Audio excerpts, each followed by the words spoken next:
अरे है कोई दुनिया में ऐसा व्यक्ति जो अपने, चलो दुनिया की तो छोड़ो, अपने धर्म ग्रंथों के सारे शास्त्रों का ज्ञान जानता हो? हिंदुस्तान में शंकराचार्य भी 4 होते हैं, 4, एक एक वेद के ज्ञाता।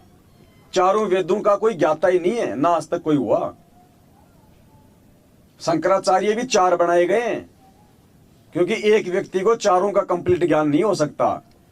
इसलिए एक वेद को लेके बैठ के कोई द्वारकापुरी में बैठ गया, एक को लेके कोई दूसरे मठ में बैठ गया। हिंदुस्तान के 4 कोनों में 4 शंकराचार्य बैठा दिए और बोल दिया इनको एक एक वेद का ज्ञान है, जबकि उनको कितना ज्ञान है वो तो आप और हमें पता। आज है कोई ऐसा महापुरुष इस धरती पे सतगुरु रामपाल जी भगवान के अतिरिक्त जो ये कह सके कि इस दास को ना केवल हिंदू धर्म बल्कि पूरे विश्व के धर्मशास्त्रों का ज्ञान है? अब पूरे विश्व में तो 205 देश हैं, 205, और हर देश के देवी देवता अलग अलग है, वहां का इतिहास अलग अलग है। है कोई जीव श्रेणी का ऐसा कोई व्यक्ति, किसी की मां ने ऐसा कोई लाल पैदा किया है जो 205 देशों के वहां के सारे अध्यात्म को जानता हो? हनुमान चालीसा भी ढंग से नहीं आता होगा।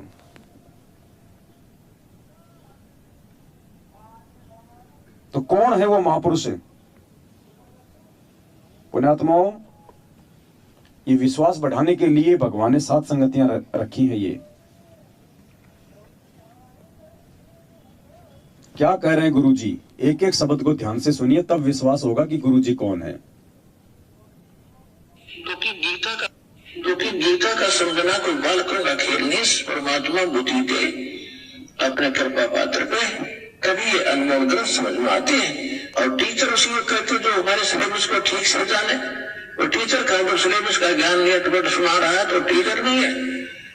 तो जितने भी आज तक धर्मगुरु किसी भी धर्म के हैं, उनको अपने सिलेबस का ज्ञान वर्तमान वालों को नहीं है। इस दास रामपाल दास के अतिरिक्त विश्व में नहीं है। ये कद्दे से भाग्य था।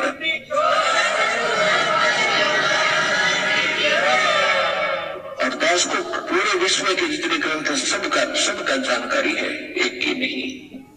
क्योंकि हमारा जन्म तो हिंदू धर्म में हुआ, केवल हिंदू धर्म के सब ग्रंथ नहीं, पूरे विश्व के जितने भी धर्म ग्रंथ हैं सबकी जानकारी दास को दी है कबीर भगवान ने, उस परमात्मा थी।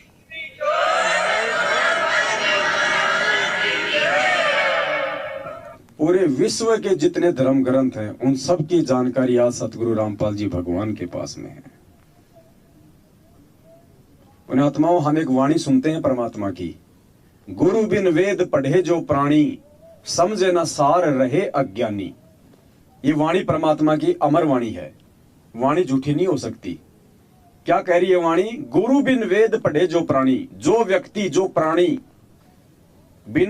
बिना गुरु से यदि वो वेद पढ़ता है, मनमुखी होकर यदि वो वेद पढ़ता है, यदि वो गुरु बनाकर अपने गुरु से वेद शास्त्र नहीं पढ़ता है, कहते हैं उसको ज्ञान नहीं हो सकता, उसको बिल्कुल नहीं हो सकता। गुरु बिन वेद पढ़े जो प्राणी, समझे न ज्ञान रहे अज्ञानी। तो वाणी कह रही है कि बिना गुरु की शरण में आके और बिना गुरु से वेद पढ़े इन वेदों का ज्ञान किसी को समझ में नहीं आ सकता। अब आप मुझे यह बता दीजिए, हमारे जो दादा गुरु जी थे उन्होंने तो जिंदगी में कभी वेदों की शक्ल भी नहीं देखी। वो तो अनपढ़ थे, अक्षर ज्ञान रहित थे, उन्होंने तो कभी जिंदगी में वेद नहीं पढ़े। तो फिर संत रामपाल जी भगवान को कहां से वेदों का ज्ञान हो गया? अगर वाणी के अनुसार यदि हम चलें तो बताइए फिर ये कौन है? जिनका गुरु अनपढ़, अक्षर ज्ञान रहित, जिनके गुरु ने ना कभी गीता देखी, ना कभी वेद देखे, ना कभी पढ़े, ना कभी अपने भक्तों को पढ़ाए, तो उनका एक शिष्य संत रामपाल जी भगवान आज पूरे विश्व के धर्म ग्रंथों को कैसे जान सकता है और कैसे आज पूरी दुनिया को ज्ञान दे रहा है? लेकिन वाणी क्या कह रही है? गुरु बिन वेद पढ़े जो प्राणी, वहां पे एक शब्द है प्राणी, यानी जीव। जीव नहीं जान सकता, जीव को तो गुरु की शरण में आके पढ़ना पड़ेगा।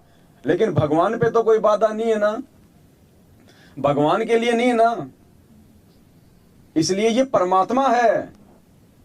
पुण्यात्माओं, ये पॉइंट छोड़े भगवान ने जानबूझ के आप और हमारे लिए। ये पॉइंट ऐसे समझ में नहीं आ सकते साथ संगतियों के बिना। 27 साल से एक ज्ञानी पंडित ये सत्संग सुन रहे हैं, किसी के दिमाग में ये वाणियां नहीं आएंगी कि वाणी क्या बोल रही है, क्या हो रहा है। इसीलिए भगवान ने साथ संगति रखवाई हमारे विश्वास को ऊंचाइयों पे ले जाने के लिए, ताकि हमारी सुरती नृत्य मन पवन सब कुछ हमारे गुरुदेव के चरणों में लग जाए। और जो गलती हमने 650 साल पहले की थी गुरु को मानुष मानने की, आज हम ना करें।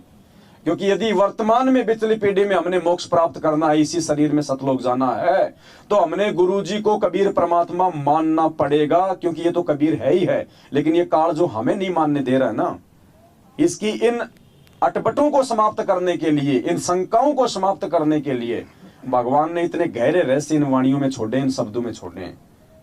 और ये ऑप्शन परमात्मा ने आज आप और हमारे लिए छोड़ के रखा हुआ था कि मेरे बच्चे फिर इनके ऊपर विचार करेंगे, डिस्कस करेंगे और आपस में साथ संगति के माध्यम से अपने विश्वास को ऊपर लेके जाएंगे।